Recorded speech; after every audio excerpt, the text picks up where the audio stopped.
Hey everybody, Old Man Alchemist back with another episode in our Dune Awakening saga. This is going to be our first in the series concerning alchemy and Dune that I'm putting in the playlist Illumination by the Hand of God. So first, I want to say right out that I understand that spice is a metaphor for oil, but there's just a lot of terminology in Dune that meshes very precisely with Western alchemy, and a lot of the themes concerning Dune, such as transformation, what Leto II went through, what Paul went through, what the Bene Gesserit went through. You know, they call it a transformation. In alchemy, we would call it a transmutation. Of course, the Bene Gesserit and the Tlax, probably butchered that, were interested in manipulating their genetic code. And in alchemy, there's inner alchemy that deals with not only using active imagination to bring about changes in one's psyche, but also understanding how your body metabolizes food and interacting with it to extract that spiritual component from it.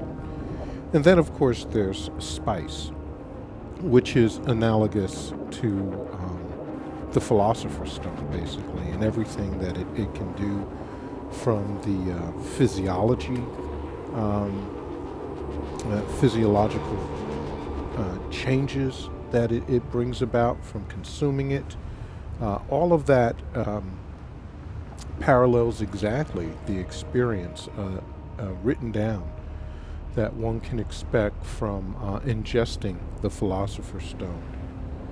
And, but, you know, the way I got onto this was we were talking about increasing subscribers. So, in alchemy, there are things called stones. There's the Philosopher's Stone, PS, and most people have heard about that. In the West, you might have heard it called the Sorcerer's Stone from Harry Potter, but it's actually called the Philosopher's Stone. And it's said that one who possesses it can, of course, transmute base metals into gold, but it also extends life, and it opens one's mind.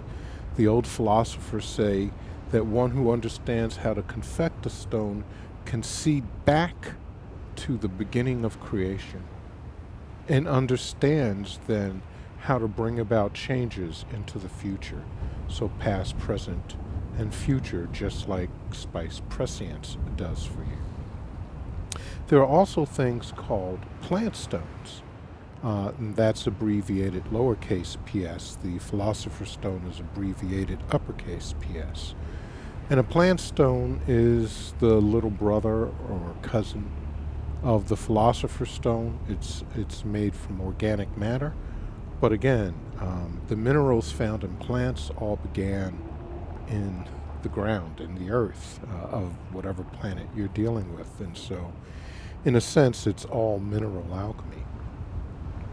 So when one goes about confecting a stone, it's not just that, like in modern way of looking at things, well, I've made this thing one time, that's it. No, in alchemy, a stone doesn't have its curative or transmutative powers until it has gone through at least 3 confections, cycles of confections, or what we call turning of the wheel.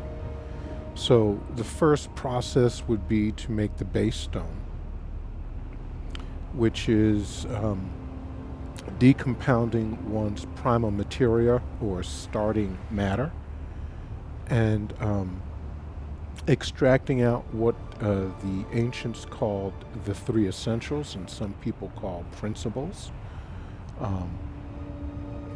and purifying those and obtaining the four elements, recombining all of that stuff until you have a stone. And then you put it through that process not once, not twice, but 3 more times. And each time you put it through that process, it is said to, after its base, which is 0, the second time it's made, it's said to have transmutative powers at a factor of 10, and then 100, and then 1,000, and so on. So that eventually you can get to a point where one part of the Philosopher's Stone is said to be able to transmute 1 million, 1 billion, 1 trillion parts of lead into gold, or affect humanity. And it's almost time to end because here come the Sardaukar. And so when I started this channel, you could equate it to creating a base stone. And then we put it through its compounding methodology, and that made a stone of 10. And now we're working towards 100 and eventually 1,000, and of course more than that. I'm going to go into the terms and let's give the Sardaukar a second.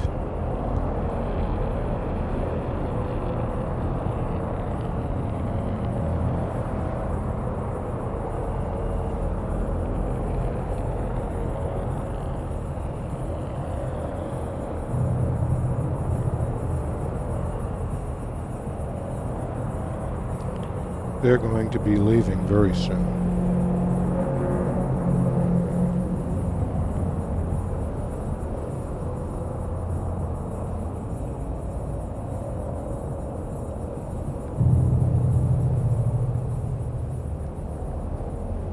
So, I'm going to be going into the various terms that I've talked about and some that I have not mentioned, and seeking to establish analogies between Dune's mysticism and Western Hermeticism, specifically alchemy, and the things that the alchemist does, the effects that you can expect from ingesting spice or alchemical products. And I think this might be a nice little exploration. We'll see. Hopefully we will get some likes. If you're interested in hearing more about something like this, leave me a comment in these sections. We're trying to reach 100 subscribers, so please go ahead, like and subscribe. Help me out there. It will help me immensely with the algorithm. And that will be it. Unfortunately, I really do think that the moon in this planet works on cycles, because sometimes you can see the moon fully, and tonight there's no moon. So I got to figure out their timing for the moon here. I wonder if it follows our planet's 28-day cycle. I'll have to see. I'm not sure exactly where the moon is right now. But I think it was waning, which means either a new moon or close to a new moon, or just beginning to wax, which would make it, dark, so you don't see anything there. So we'll see. Anyway, thanks for hanging with me. Let me know if you want to hear more of this, and please like, subscribe. It will help the channel out immensely. This is Old Man Alchemist out. Peace.